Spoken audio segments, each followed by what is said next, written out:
Mesdames et messieurs, bonsoir. Merci d'avoir choisi RTI 1. Voici les grands titres de ce 20h. La Côte d'Ivoire enregistre depuis hier samedi 3 nouveaux cas confirmés de coronavirus, ce qui porte à 4 le nombre de patients infectés. L'épidémie prend certes de l'ampleur, mais attention à ne pas céder à la panique. C'est l'appel lancé par le ministère de la Santé. Le directeur général de l'Institut d'hygiène publique évoquera dans ce journal les dispositions prises contre le Covid-19.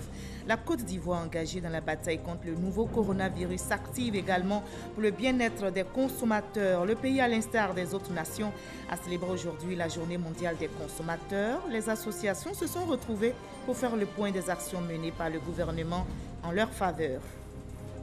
Plus de 3000 requérants de la commune de Bondiali ont reçu les actes d'état civil. C'est la maire de cette commune, Maria Toukoné, par ailleurs ministre de la Solidarité, de la Cohésion sociale et de la lutte contre la pauvreté, qui a procédé à la remise de ces extraits à l'issue de l'opération des audiences foraines. Et la France, qui fait face au Covid-19, a voté ce dimanche pour le premier tour des élections municipales. Jusqu'au dernier moment, certains ténors de l'opposition ont appelé au report de ce scrutin, mais il a été maintenu, l'enjeu restant le taux de participation. Soyez les bienvenus sur RTI 1. On commence tout de suite par l'actualité sanitaire en Côte d'Ivoire. Le ministère de la Santé annonce 3 nouveaux cas confirmés de coronavirus dans notre pays depuis hier samedi, ce qui porte à 4 le nombre de patients infectés. La Côte d'Ivoire n'enregistre pour l'heure aucun décès dû à ce virus. Mais quelles sont les dispositions prises pour empêcher la propagation de ce virus? Nous avons justement sur ce plateau le directeur général de l'Institut national d'hygiène publique, M. Beignet Bivreau. Bonsoir, M. Beignet Bivreau. Bonsoir, Marie-Laure. Alors, le mercredi 11 mars dernier, la Côte d'Ivoire enregistrait son premier cas de coronavirus. Et depuis hier samedi, 14 mars, le ministère de la Santé annonce 3 nouveaux cas. Alors, on compte bien, en moins de 3 jours, on est passé d'un seul cas à 4 patients infectés. Alors, comment expliquez-vous cette vitesse de propagation? Je voudrais d'entrée de jeu vous dire merci. Merci de nous donner l'opportunité, je le dis au nom de Monsieur le ministre de la Santé et de l'Hygiène publique, au DG de la RTI, de nous donner cette opportunité de communiquer encore davantage sur cette pandémie, parce que les populations sont à un stade où il y a beaucoup de panique et il y a beaucoup d'informations qui ne sont pas justes. Donc c'est important que nous puissions relayer la bonne information. Alors pour en revenir à votre question, il faut dire que c'est un phénomène qui est imprévisible. Vous savez, il y a des pays, vous savez, le Sénégal a commencé avec un cas, aujourd'hui le Sénégal a 26 cas, le Burkina Faso a eu un cas, le Burkina a 7 cas. Donc tant que la source n'a pas tari, évidemment, il aura toujours il peut avoir des cas. Et c'est la situation, par exemple, vous voyez, tous les cas que nous avons sont des cas importés. Donc c'est des cas qui ne viennent pas de la Côte d'Ivoire. Et tant que les voyageurs, tant que les personnes qui viennent de l'étranger, tant que les personnes qui viennent des pays qui sont affectés continuent de venir, évidemment, on peut être toujours exposé. Et c'est vraiment imprévisible. Alors, quand vous dites que parmi les 3 nouveaux cas, on a un cas qui n'est pas importé, une agent de santé dans une école qui a été infectée, elle ne s'est pas rendue dans un pays qui enregistre des cas contaminés. Oui, mais elle a été contaminée par quelqu'un qui a voyagé. Donc, le lien est toujours là. Et c'est ce qui explique que, dans tous les cas, le lien épidémiologique dont on parle, c'est-à-dire le fait d'avoir voyagé, est un élément important dans la définition de cas. Et c'est ce qui nous oriente le plus souvent. Alors, quel est donc l'état de santé de ces 4 patients? Alors, au jour d'aujourd'hui, je dois vous dire que l'état de santé de ces 4 patients est très bon. Les 4 patients se portent bien, mais dans le principe, il faut observer 14 jours de mise en observation, de mise en quarantaine, le temps que le temps de latence puisse passer. C'est-à-dire le temps entre l'infection et la survenue des signes, ça fait 14 jours. Donc il faut attendre que les 14 jours s'épuisent pour être sûr que la personne est totalement guérie. D'accord. Alors quels sont les moyens dont dispose aujourd'hui notre pays pour soigner ces malades? Les moyens dont l'État dispose, c'est un service de maladies infectieuses qui est équipé avec des salles d'isolement, avec un personnel qualifié qui prend en charge ces patients et ces patients-là. Mais en plus de ça, avant d'en arriver là, le pays dispose surtout de moyens de prévention. C'est-à-dire que tous les malades, enfin tous les sujets, tous les voyageurs qui arrivent, systématiquement, ils sont identifiés, ils sont répertoriés, ils sont screenés, je dirais, ils sont dépistés par la prise de température. Et selon que leur température est élevée ou pas, ils sont pris en charge. Si leur température est élevée, évidemment, automatiquement, on les prend en charge, on les met en isolement et on les envoie dans la cellule de pandémie.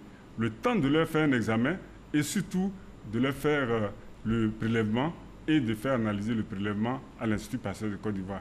Et dans les heures qui suivent, on a le résultat. Et c'est ce qui nous permet de dire si la personne est malade, effectivement, ou pas. Et ça a permis de mettre ces 4 personnes sous traitement. Alors, loin de moi d'être un oiseau de mauvais augure, alors pas du tout, mais si les cas augmentaient, est-ce que la réponse serait aussi adéquate? Oui, l'État de Côte d'Ivoire a pris les dispositions. Madame, je veux vous dire qu'au stade actuel, nous en sommes à faire une extension du service des maladies infectieuses pour vous dire que c'est prévu. Et au niveau de l'intérieur du pays, il est prévu aussi des salles d'isolement. Tout cela contribuera à prendre en charge des éventuels cas qui surviendraient. Alors, vous avez dit, parmi les 3 nouveaux cas, on a justement une patiente agent de santé dans une école qui n'avait jamais séjourné, mais elle a dû être contaminée, vous l'avez dit, par quelqu'un qui sûrement venait de ces pays. Mais quelles sont les dispositions qui ont été prises pour cette école dans laquelle cet agent de santé exerce? Et puis, n'y a-t-il pas de risque de contagion du personnel ou des élèves qu'elle a dû contacter dans son exercice? Par rapport à... Il y a un risque qui existe toujours et c'est la raison pour laquelle justement toutes nos équipes sont déployées. Dès l'instant où nous avons fait la déclaration du cas, depuis avant-hier, aujourd'hui, et depuis hier, pardon, les équipes automatiquement sont sur le terrain pour faire une investigation plus approfondie. D'abord au sein de sa famille, au sein de l'école. Et les écoles, là, c'est un jour non ouvrable. Dès demain, nous allons encore faire l'investigation au niveau de l'école, au niveau des familles, des enfants qui auront été identifiés, qui seraient des potentielles personnes qui l'auraient contaminé.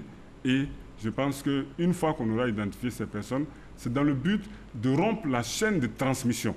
C'est-à-dire, on va mettre toutes ces personnes en quarantaine, on va les observer pendant les 14 jours et on va leur prodiguer les soins dès que les signes vont survenir. Donc, c'est pour vous dire que les dispositions sont prises. Il faut que la population soit rassurée. Et justement, vous êtes là pour cela. Oui, il faut que la population soit rassurée. Oui. Il faut qu'on ne cède pas à la panique. Il faut qu'on aille à l'information juste. Et je pense que c'est ça l'intérêt de l'émission, de la rencontre que nous avons ce matin. Alors, ce soir. Alors, au niveau des ports d'entrée, nous allons y aller encore. Alors, dites-nous, comment rendre la prévention efficace si ce n'est que la température qui est contrôlée? On se souvient que le premier cas confirmé, qui n'avait pas été détecté positif à son arrivée à l'aéroport. Alors, vous parlez du cas qui a été détecté positif, celui qui n'a pas été détecté. Le cas détecté positif. Oui. Il avait pris du paracétamol, comme le ministre de la Santé l'a dit. Oui. Et il est passé par les mailles, on n'a pas pu le détecter positif. Oui, mais malheureusement, c'est ça que donc, la température uniquement prise à nos portes d'entrée, c'est efficace à 100%. Ça permet en tout cas de détecter. C'est une mesure de prévention efficace. Mais il faut savoir, madame, que cette maladie a la particularité de ce que celui qui a le virus, qui héberge le virus, avant même l'apparition des signes, il peut contaminer quelqu'un. C'est ça. Et tant que la température n'est pas élevée, la caméra thermique qui est calibrée ne peut pas détecter la température. Et c'est ça l'intérêt justement de suivre ces personnes-là.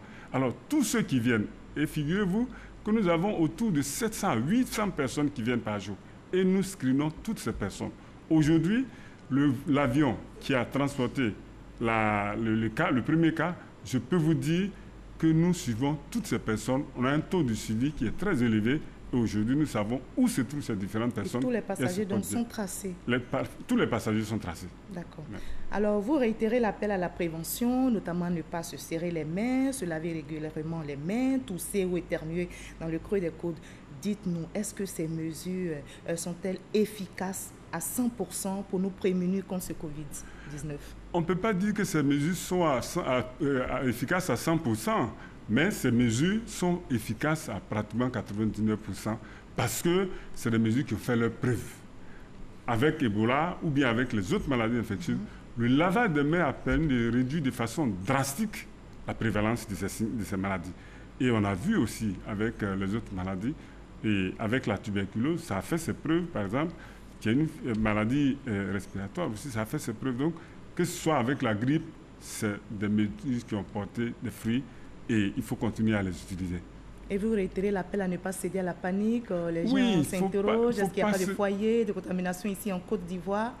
Non, je le dis tout net. En tout cas, pour ce que nous savons, et nous avons des équipes qui sont sur le terrain en permanence, nous avons le contrôle non seulement à l'aéroport, nous avons le contrôle au niveau du port, nous avons le contrôle au niveau des voies terrestres, les voies ferroviaires également.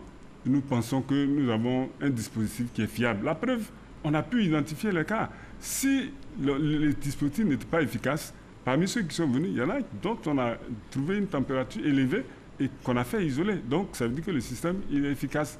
Et il faut dire que, justement, il ne faut pas céder à la panique parce que sur les réseaux sociaux aussi... les portes d'entrée de la Côte d'Ivoire sont toujours ouvertes à certains pays, par exemple, où l'épidémie sévit. Oui, les portes sont ouvertes, mais ça aussi, c'est conformément au règlement sanitaire international. Donc, la circulation des biens et des hommes, et c'est des dispositions qui sont prises. Maintenant, je pense que c'est important aussi de savoir qu'il y a beaucoup de choses qui se racontent sur les réseaux sociaux. Sur les rumeurs, les réseaux sociaux. Et il y a même des informations selon lesquelles le ministère aurait pris des dispositions complémentaires. Je tiens à dire que ces informations-là ne viennent pas du ministère, ne sont pas officielles et c'est pas le moment de céder à la panique. Nos autorités qui sont conscientes de la prévention, qui sont conscientes de l'état de santé de leur population, sauront en temps opportun comment prendre les résolutions qui puissent permettre de circonscrire cette épidémie. Merci beaucoup, M. Beignet Bivro, d'avoir été avec nous sur ce plateau et surtout de rassurer les Ivoiriens. Pour le moment, il n'y a aucun décès. Ça, c'est important de le préciser. En tout cas, il n'y a aucun décès et les 4 personnes se portent bien. Et nous continuons de surveiller pendant tout le temps que va durer la situation, l'épidémie dans le monde. Avant de quitter ce plateau, on va se rendre du côté de Bingerville, justement pour voir comment les populations vivent cette situation sanitaire dans notre pays. Situation est liée au Covid-19. C'est un reportage de Jeanne Atoubé. Hôpital général de Bingerville. Nous rencontrons Dame Lagui au sortir d'une salle de consultation. Elle a dû arriver précipitamment dans cet établissement sanitaire de l'apparition des signes de fièvre et de fatigue chez sa fille. Après l'avoir examinée, le médecin traitant a, selon la mère elle-même, conclu un début de paludisme, sans gravité. Dame Lagui confesse qu'elle a eu peur, très peur, juste en pensant au coronavirus. J'ai appris qu'il y a une maladie qui est venue, qu'on appelle ça corona. Raison pour laquelle je l'ai amené à l'hôpital. Ils ont dit que ça va supporter certaines températures. Je prie Dieu à ce que ça n'arrive même pas. Cet homme ne sait pas encore que le coronavirus Covid-19 a été détecté en Côte d'Ivoire et confirmé par les autorités sanitaires. Comme lui, des personnes au sein de la population, malgré ce qu'en disent les médias, n'en savent rien, ou encore une connaissance très vague de cette maladie devenue pandémie devant laquelle elle ne s'alarme guère.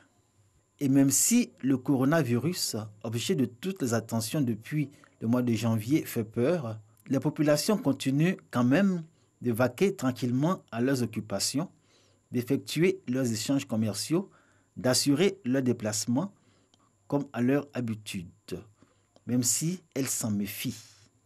En revanche, elles ne manifestent aucun signe de panique. Même si quelqu'un a contact le virus, on va savoir. Donc pour le moment, ça ne me fait pas peur. Je ne sais pas d'où les gens viennent, on est en contact avec tout le monde. Tout ce qu'on peut faire, c'est de prendre des précautions vraiment pour ne pas contacter le virus. Face au coronavirus, les autorités sanitaires jusqu'au plus haut sommet hiérarchique sont en alerte maximale. 3 nouveaux cas de coronavirus Covid-19 détectés à ce jour, ce qui porte le total à 4 en Côte d'Ivoire. La population garde à l'esprit les mesures de prévention contre cette pandémie. On nous a dit de se laver les mains avant de manger. Je peux saluer les gens, bon, comme ça, bonjour. Mais elle a dit que faire les bises là, non, je ne peux pas parce que déjà l'hôpital a dit de ne pas faire ce qu'il ne faut pas faire, donc je ne peux pas faire. Des actions d'information et de sensibilisation sont menées en cohérence avec un plan de communication stratégique élaboré. La finalité, freiner la propagation du coronavirus Covid-19 en s'appuyant sur les dispositifs mis en place par le ministère de la Santé et de l'Hygiène publique. Nous avons les émissions que nous diffusons avec la radio locale de Bingerville. La portée de ce message, déjà les premiers gestes à avoir, comme le lavage des mains, comme éternuer dans les coudes, et puis la salutation, disons, à 1 mètre, c'est-à-dire que ne pas se toucher les mains, c'est déjà ça pour pouvoir déjà lutter contre cette épidémie-là. Le ministre de la Santé nous a rassurés. Nous pensons que les dispositions sont prises pour que cette calamité s'arrête. Les Ivoiriens ont pris la mesure de la gravité de la situation. Pour autant, ils ne se montrent pas alarmistes. Reste maintenant aux populations à demeurer responsables et faire preuve de discipline en acceptant le bouleversement de certaines habitudes communautaires au nom du respect strict des mesures de prévention, au risque de se voir imposer des mesures drastiques. Voilà des mesures de prévention bien suivies donc du côté de Bingerville et nous avons entendu votre message. Merci M. Béné Bivro d'avoir été avec nous sur ce plateau. Je rappelle que vous êtes le directeur général de l'Institut national d'hygiène publique. Merci beaucoup. On va suivre ensemble le magazine du dimanche présenté par Hamza Diaby dans le journal de 13h. Il avait reçu un maillon essentiel dans la santé publique. C'est une infirmière, Koudou Josiane, la présidente de la plateforme des organisations professionnelles infirmières de Côte d'Ivoire, s'est prononcée sur le rôle de l'infirmier. L'OMS, je rappelle, a désigné 2020 année mondiale des sages-femmes et du personnel infirmier. Voyons un extrait. Donc nous, on pense que l'OMS a décidé de décréter une année internationale aux sages-femmes et au personnel infirmier à cause du travail qu'ils font tous les jours pour la population. Ils sont présents quand on a besoin d'eux dans le domaine de la promotion de la santé, la vaccination, les conseils, l'accompagnement, la promotion de la santé. Ils sont à tous les niveaux de la pyramide sanitaire. L'infirmier doit se mettre dans la peau du patient pour savoir ce qu'il vit et quels sont ses besoins. Je disais tantôt, nous les infirmiers, nous travaillons dans le sens de satisfaire les besoins de la personne. Mais à côté de cela, ce qui rend le travail passionnant, c'est le sourire que nous arrivons à mettre sur un visage, c'est la gratitude que nous recevons parfois des patients. Quand vous êtes le plus mal de vous-même et que vous êtes le plus effrayé au monde, vous avez l'infirmière toujours à votre côté. C'est l'importance pour nous de pouvoir maintenant accéder à l'ordre des infirmiers. Une fois que l'État va nous permettre de pouvoir asseoir l'ordre des infirmiers, nous pensons que nous pourrons mettre de l'ordre dans notre profession.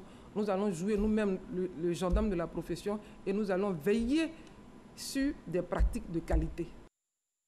La Côte d'Ivoire s'active également pour le bien-être des consommateurs. Le pays, à l'instar des autres nations, a célébré aujourd'hui dimanche 15 mars la journée mondiale des consommateurs.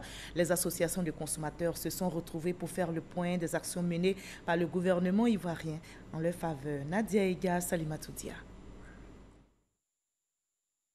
Malgré le plan social du gouvernement pour améliorer les conditions des populations, les consommateurs estiment être lésés. La Journée mondiale des consommateurs est le lieu pour leur association de s'interroger sur la prise en compte de leurs préoccupations par le PS-Gouv. Au niveau de la sécurité, au niveau de la santé, au niveau des transports, au niveau de l'école, tout ça là, nous voulons savoir la part réservée aux consommateurs. Pour répondre à ces interrogations, Arsène Koua a exposé sur 5 points capitaux du PS-Gouv, dont l'éducation et la santé. Sur le terrain, la population voit exactement ce qui a été dit. Ils voient exactement sur le terrain que cela est fait. Alors, je prends un exemple dans le secteur de l'éducation. Dans le cas du PS-Gouv, par exemple, il est prévu l'acquisition de 250 000 tables bancs par an. Il est possible de vérifier si les zones, effectivement, ont reçu, les écoles concernées ont reçu. Quand vous prenez, par exemple, dans le cas de la santé, la vaccination, Aujourd'hui, la vaccination a été intégrée dans le cadre du PS Gouv. La Journée mondiale des consommateurs a été instituée en 1962 et revendique le respect des 10 droits des consommateurs, définis entre autres par le droit à l'information, à la satisfaction et aux besoins essentiels. Pour plus d'efficacité dans la lutte, 8 associations de consommateurs viennent de s'unir en une alliance dénommée Coalition nationale des organisations de consommateurs de Côte d'Ivoire. Et c'est parti pour les journées carrières 2020. Le top départ a été donné à Gagnoa par la ministre de l'Éducation nationale, de l'enseignement technique et de la formation professionnelle. La ministre Kandia Camara a rappelé l'objectif de ces journées qui est de permettre aux élèves d'échanger avec les professionnels de tous les corps de métier afin de mieux s'orienter à la fin de leur formation. Godefroy Okambawa. À travers cette coupure de ruban, la ministre de l'Éducation nationale, de l'enseignement technique et de la formation professionnelle, Kandia Camara, lance les journées carrières 2020 à Gagnoa dans la région du Gor. Une initiative qui permet aux élèves d'échanger avec les professionnels des corps de métier et des entreprises afin de faciliter leur insertion dans le tissu socio-économique à la fin de leur formation. Ça nous a beaucoup intéressé parce qu'on s'est informé sur le type de métier que nous pouvons faire après la classe de 3e en rapport avec l'agriculture. Donc nous avons des formations professionnelles portant sur l'élevage, sur la pêche, sur la pisciculture et d'autres choses encore très importantes qui pourront nous être utiles. Nous sommes dans une zone rurale et les enfants décrochent vite. 6e, 5e, oh, ils peuvent se reconvertir. Voilà, avec la formation professionnelle, ça a été vraiment bénéfique. Pour la ministre de l'Éducation nationale, de l'enseignement technique et de la formation professionnelle, ces journées carrières constituent une phase déterminante dans la suite du parcours de ces apprenants. Les journées carrières sont une activité très importante pour notre ministère parce que c'est l'activité qui permet de mieux orienter les enfants. Parce que nous disons toujours, une mauvaise orientation peut conduire à l'échec pour un enfant. Donc c'est une opportunité qui est donnée chaque année à tous les élèves du secondaire, surtout le second cycle de toute la Côte d'Ivoire. Parce qu'aujourd'hui nous avons procédé au lancement national, mais il est demandé à tous les directeurs régionaux, à tous les directeurs départementaux de faire exactement la même chose. Après Korogo en 2019, c'est la ville de Gagnoa qui accueille cette année la célébration nationale de ces journées carrières avec 80 stands de présentation et d'échange. Cette année, le Maroc, pays invité, est représenté par son ambassadeur. Et nous partons maintenant pour la commune de Bondialou. Plus de 3000 requérants ont reçu les actes d'état civil. C'est la maire de cette commune, Maria Toukone, par ailleurs ministre de la Solidarité, de la Cohésion sociale et de la lutte contre la pauvreté, qui a procédé à la remise de ces extraits d'actes de naissance à l'issue de l'opération des audiences foraines, comme nous le rapporte Ami Sissoko. Ce sont plus de 3000 requérants de la commune de Bondiali qui reçoivent les jugements supplétifs des maires de la maire Maria Toukone. Parmi les bénéficiaires de ces actes d'état civil, de nombreux enfants et 600 élèves. C'est le fils de mon grand frère. Comme le grand frère est décédé, et j'ai constaté qu'il n'a pas d'extrait. Donc quand madame le maire a lancé l'ouverture des audiences foraines, je me suis fait témoin pour venir faire son extrait. Je suis très content aujourd'hui parce que j'ai eu son extrait. Comme ça, il pourra aller à l'école. Oui, maintenant j'ai retrouvé mon extrait. Vraiment, ça me fait plaisir même. Je pourrais faire 42 et puis je suis là. En cas d'un voyage, bon, je peux aller en déplacement ici libre. Ne pas déclarer les enfants à l'état civil entrave fortement l'application de la politique de développement du gouvernement, indique la maire Maria Toukone aux populations, et d'expliquer que ce premier document administratif ouvre l'accès à bien d'autres, dont la carte nationale d'identité.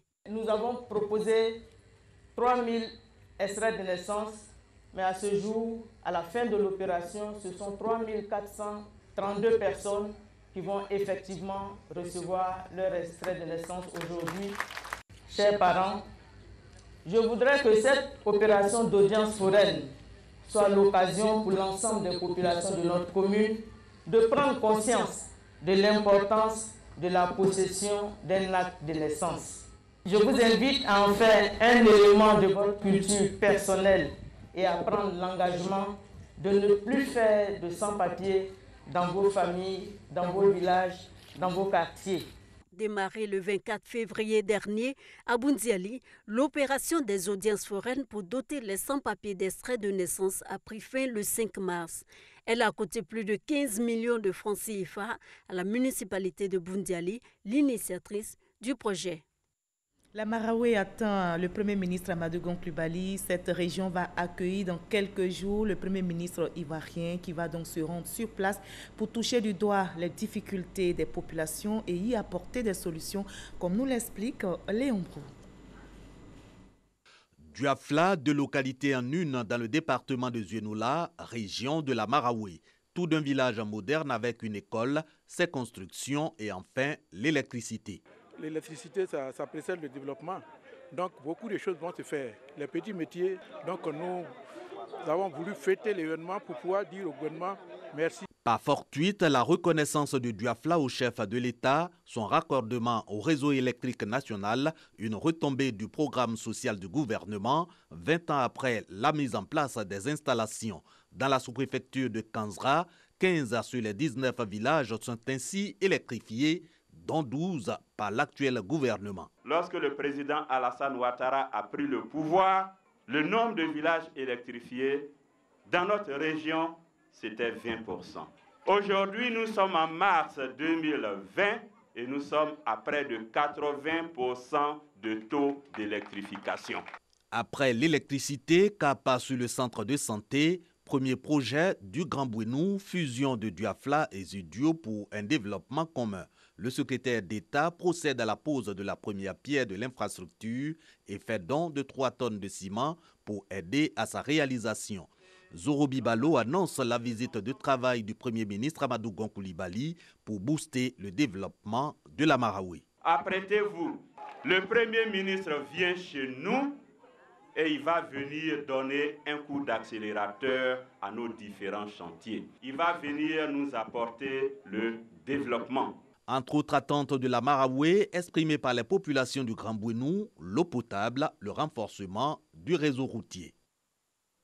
La coordination régionale du RHDP du Tchologo prépare activement les futures échéances électorales. Les responsables multiplient sur place les rencontres pour permettre aux populations d'avoir toutes les informations pouvant leur permettre de s'inscrire sur la liste électorale. Kader Sogodogo. La coordination régionale du Rassemblement des Oufouettistes pour la démocratie et la paix du Tchologo, avec à sa tête le ministre des Affaires présidentielles, Téné Birahima Ouattara, est en conclave. Il s'agit pour ces responsables du parti de relever tous les défis pour une réussite totale des échéances électorales à venir, notamment la présidentielle d'octobre 2020. Pour cela, les coordonnateurs régionaux, départementaux, sous-préfectoraux et communaux veulent faire bouger les lignes. L'identification et tout ce qui rentre en compte pour le processus électoral doivent mobiliser toute la population. L'opération que nous avons lancée le 19 janvier dernier, une opération toute simple, mais qui a son importance parce qu'il s'agit toujours de donner une identité à des personnes qui n'en ont pas. Ça, c'est un objectif noble. Il s'agissait aussi de faire en sorte que la liste électorale du Tchologo que nous connaissons puisse, être renforcée. Je voudrais encore encourager les uns et les autres à faire en sorte que nous puissions vraiment atteindre nos objectifs. Chaque responsable à son niveau a été invité à sensibiliser la population pour assurer au parti d'Alassane Ouattara, fils du terroir, un score élevé. Et Force 2015 soutient le candidat du RHDP. Les membres se sont retrouvés du côté d'Akoupé pour un meeting en vue d'échanger avec les populations, mais surtout exprimer leur soutien total au candidat du RHDP, Amadou Gon Coulibaly. Le reportage est signé Éric Goré. Akoupé, localité située à 142 km d'Abidjan, est la première étape de la tournée de Force 2015 sur l'étendue du territoire ivoirien pour sensibiliser les populations à la paix et à la tolérance à l'approche des échéances d'octobre prochain. La région de la Médon, principalement Akoupé, vient de démontrer aux yeux de tout le monde son appartenance au RHDP. Le RHDP, n'est-ce pas, qui milite en faveur du développement. de la Côte d'Ivoire. Les populations doivent savoir qu'avec Alassane Ouattara, la démocratie est en marche. Il a fait ses 2 mandats, il a demandé à partir pour que pour une fois dans notre pays, un président sortant puisse passer la main à un président entrant. L'occasion permet à Charles Niaouré de rendre un vibrant hommage au président de la République qui a démontré son amour pour la Côte d'Ivoire en refusant volontairement de briguer un 3e mandat.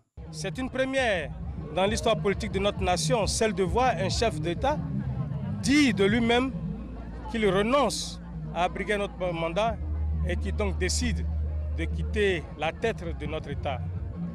Et donc nous sommes venus rechercher auprès des populations d'Akoupé et surtout des militants la cohésion, l'union autour de cette décision du président Alassane Ouattara, mais surtout autour donc de celle du RHDP qui a décidé de faire d'Amadou Gon le successeur du président Alassane Ouattara. Charles Niaouré a aussi évoqué le choix d'Amadou Gon Coulibaly pour représenter le RHDP à l'élection présidentielle. Poursuivant, il a sensibilisé les populations d'Akoupé à adhérer massivement à la politique de développement du RHDP. Au chapitre religion de ce 20h, la radio de l'église méthodiste unie de Côte d'Ivoire, La Voix de l'Espérance, célèbre ses 10 ans d'existence. Les festivités ont été officiellement lancées il y a quelques jours en présence du ministre auprès du Premier ministre chargé de la promotion de l'investissement privé, Emmanuel Essis. Le reportage de Jean Magagui dans nos prochains journaux. Je vous propose à présent le reste de l'actualité à l'étranger dans le 7 sur 7. Qu'est-ce qui a marqué l'actualité internationale cette semaine? Nous partons pour le tour du monde en 7 jours avec Marie-Laure Magnessé et Éric Goury.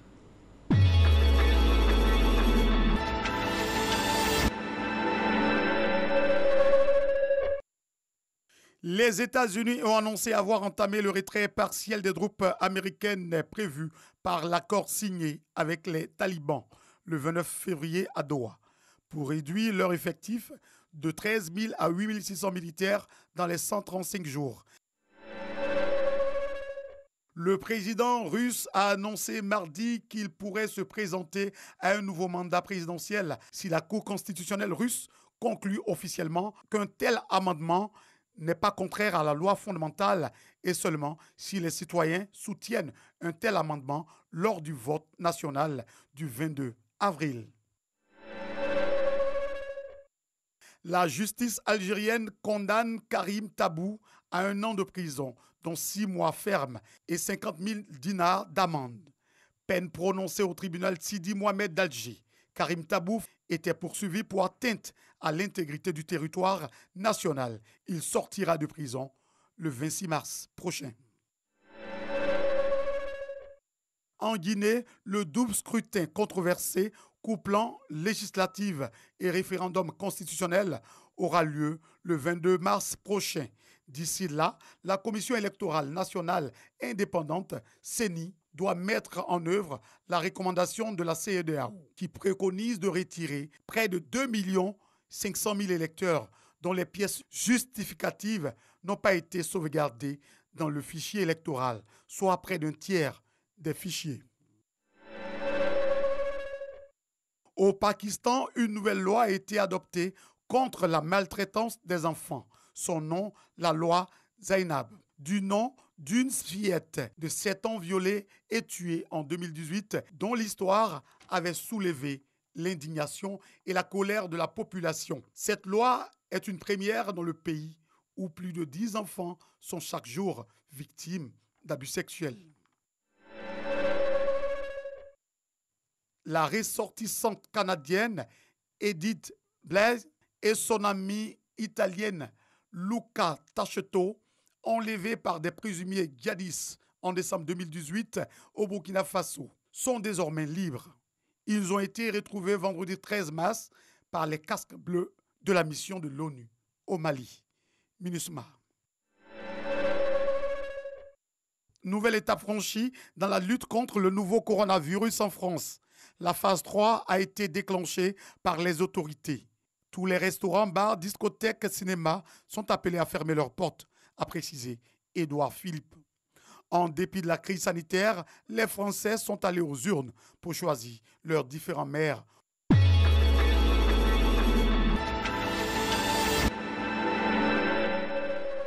Ainsi va le monde, fin de ce 20h. Merci à vous tous de votre aimable attention. L'actualité revient à 23h avec Kolo Klubali. Très belle soirée, très belle reprise demain lundi.